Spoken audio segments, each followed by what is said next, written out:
Mr. President. Hi, how are you? So we're heading down to Florida.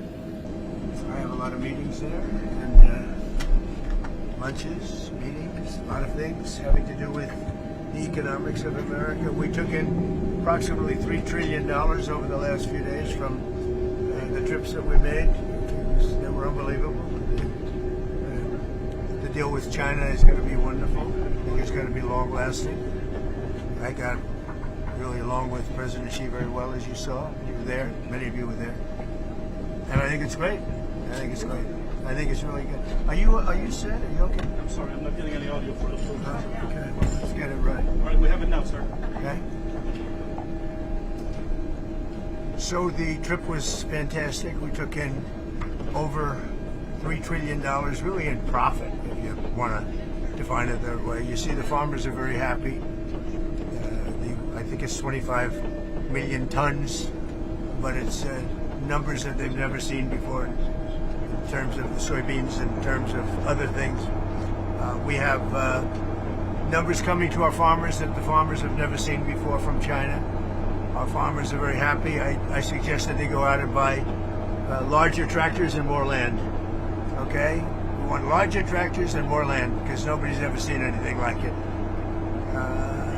I've given China great incentives to hold down the fentanyl, get rid of it ideally. You know, a lot of people don't know it's used as an anesthesia, it's used as a lot of things.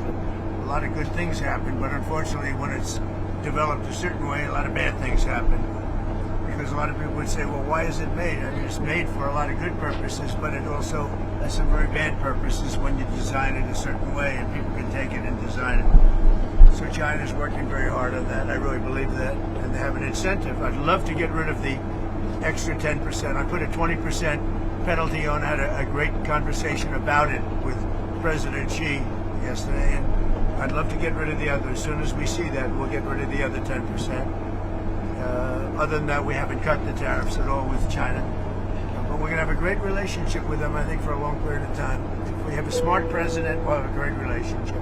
If we don't have a smart president, which is also a very strong possibility, then we won't have a great relationship. But China is, the meeting with China was incredible. The meeting with Japan, incredible.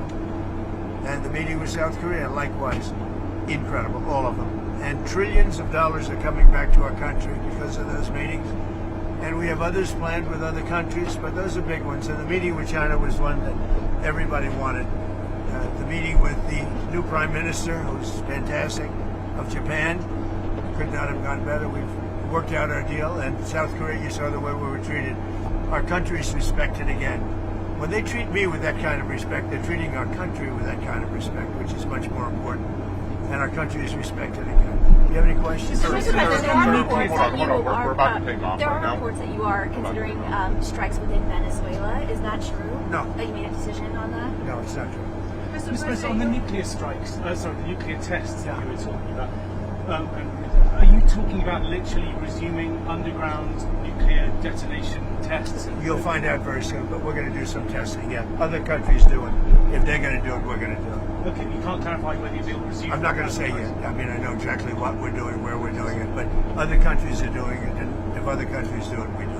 Mr. President, details on the FBI thwarting that that terrorist attack in Michigan that was set to happen over the weekend, Halloween weekend. The FBI. We're catching people before they ever start. Yeah. Mr. President, your response to Viktor Orban saying he'll ask for an exemption from U.S. sanctions on Russian oil?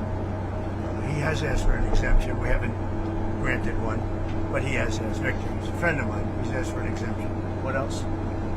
Mr. President, on Venezuela. Yeah, please.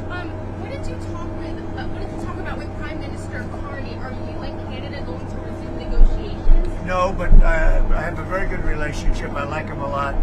But you know what they did was wrong. He was very nice. He apologized for what they did with the commercial because it was a false commercial. You know, it was the exact opposite. Ronald Reagan loved tariffs, and they tried to make it look the other way. And he did apologize, and I appreciated it. We had a great dinner, you know, with other countries, as you know. And I think we have a very good relationship personally. I think that what they did was wrong, but he apologized. On the SNAP benefits set to expire tomorrow, folks are talking about putting out about canned goods and non-perishables for trick-or-treaters. Is there a possibility, like you did with the military moving around funds, is there a possibility to do that? Well, for there always is, Americans? but all the Democrats have to do is say, let's go. I mean, you know, they don't have to do anything. They don't have to agree. All they have to do is say, the government is open. And we only need 5 Democrats. But they're, you know, they've become a radical left part. They really have, they've become a very radical left partner.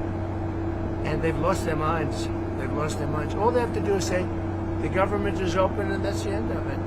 And, you know, largely, when you talk about SNAP, you're talking about largely Democrats. But I'm president. I want to help everybody. I want to help Democrats and Republicans. But when you're talking about SNAP, if you look, it's largely Democrats. They're hurting their own people. Thank you very much, everybody.